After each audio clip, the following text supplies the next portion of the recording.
In this video, we're diving into the chilling case of Connie Ray Israel, a man whose life of crime culminated in a brutal murder that shocked the community of Putnam County, Florida.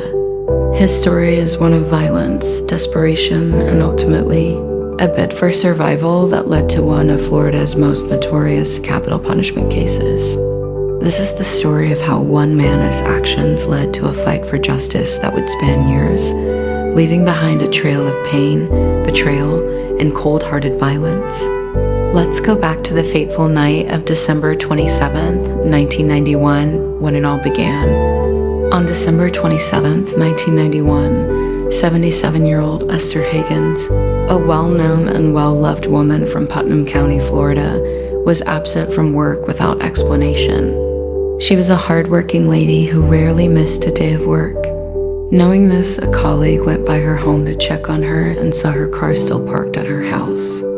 Prompted by the colleague, Esther's neighbor tried to call the house, but no answer. They tried shouting to get Esther's attention, but once again, no answer.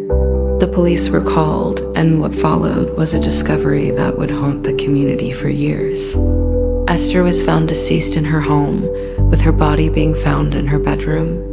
She was naked, her hands tied behind her back, and her legs spread apart. The medical examiner later confirmed that she had suffered significant trauma to her head and had been sexually assaulted. A brutal beating left her right eye filled with blood, and deep cuts marred her face. Most tragically, Esther's weak heart gave out due to the intense stress and shock caused by the violent assault. As police combed through the scene, they found critical evidence that would later become key in solving this heinous crime. Footprints were found around the house, cigarette butts littered the ground outside, and a screwdriver lay by a window, which appeared to be the point of entry. Inside the home, semen stains were found on various items, including a pillowcase, slip, and bedspread. DNA testing would later match this to the prime suspect, Connie Ray Israel. At the time of the murder, Connie Ray Israel was already well known to law enforcement.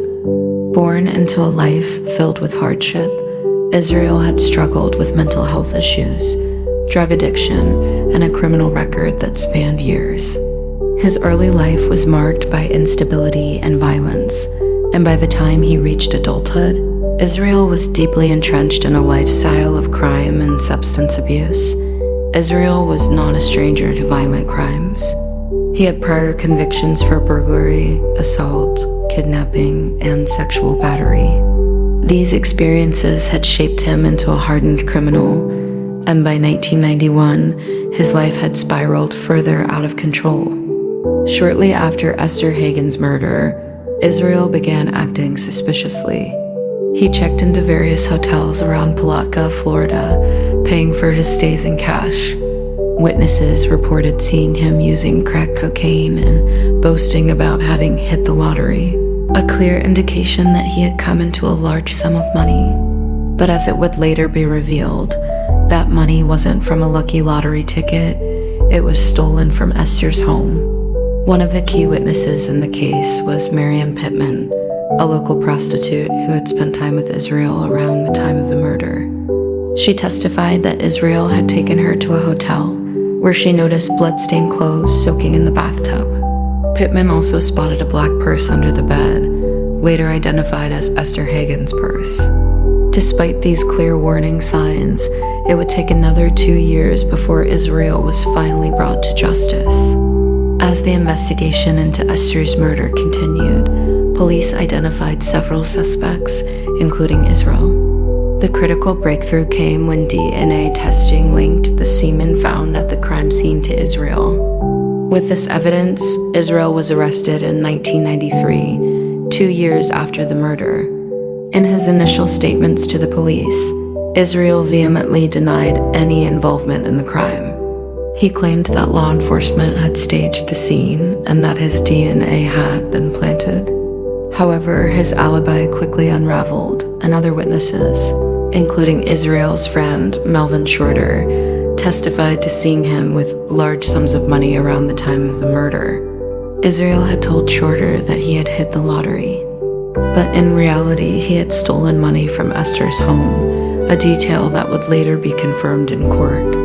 One of the most damning pieces of evidence came from Israel's own cellmate, Arthur McComb. During their time together in jail, Israel confessed to McComb, boasting about how he had tried to knock that bitch set off and detailing the sexual assault. He even told McComb that he had broken into Esther's home to steal church money. Connie Ray Israel's legal battle was anything but straightforward. His first trial, held shortly after his arrest, ended in a mistrial after the jury failed to reach a unanimous decision. However, on February 2, 1999, Israel faced a second trial that would prove to be his undoing. The evidence against Israel was overwhelming. The DNA found at the crime scene, the testimonies of Pittman and Shorter, and Israel's own confessions to McComb painted a clear picture of a man who had committed an unspeakable crime. Despite his attempts to claim innocence, the jury was not swayed. On March 1, 1999, the jury found Israel guilty of first-degree murder, sexual battery, burglary, and kidnapping. The penalty phase of the trial soon followed, where the jury was tasked with deciding Israel's fate. In a nearly unanimous decision, 11 out of 12 jurors recommended the death penalty. Israel was formally sentenced to death on May 28, 1999. The trial court found 4 aggravating factors that justified the death penalty. Israel had previously been convicted of violent felonies. The crime was especially heinous and cruel. It was committed during the commission of other serious felonies, and it was done for pecuniary gain. However, the court also considered 2 mitigating factors. Israel was under the influence of extreme mental or emotional disturbance at the time of the crime, and his capacity to appreciate the criminality of his conduct was impaired. These mitigating factors, though given some weight, were not enough to outweigh the brutality of the crime.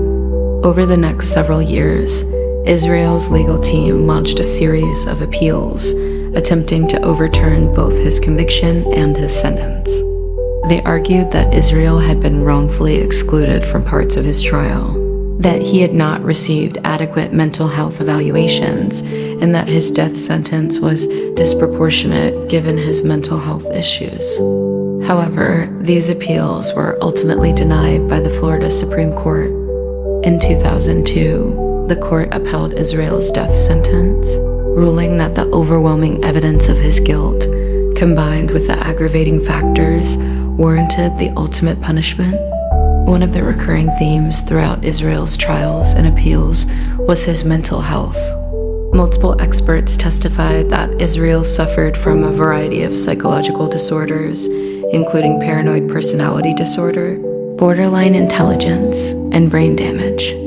His long history of substance abuse, particularly his addiction to crack cocaine, further exacerbated these issues.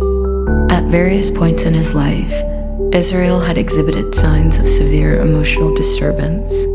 His erratic behavior, inability to control his impulses, and distorted thinking were all linked to his extensive drug use and underlying mental health conditions.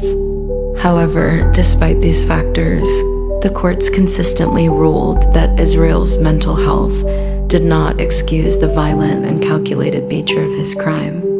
Connie Ray Israel's case is a stark reminder of the consequences of violence and the impact of trauma on both the victim and the perpetrator. Esther Higgins, a woman who had lived a long life, was taken from her community in the most brutal way imaginable. Her family and friends were left to grapple with the horror of her death, while Israel's own life unraveled in the years that followed. As of today, Connie Ray Israel remains on death row, awaiting his execution. His case has been cited in legal debates about the death penalty, mental health in the criminal justice system, and the role of substance abuse in violent crime. While his appeals have been exhausted, the legacy of his actions continues to resonate in legal circles and among those who knew Esther Higgins. The case of Connie Ray Israel serves as a sobering reminder of the devastation that can follow in the wake of a violent crime. It's a story of a man whose life was shaped by addiction, mental illness, and poor choices, and of a woman who tragically became the victim of his rage. As we reflect on this case, we're left to wonder, could anything have been done to prevent such a senseless crime? And how can we better address the root causes of violence to ensure that justice is truly served?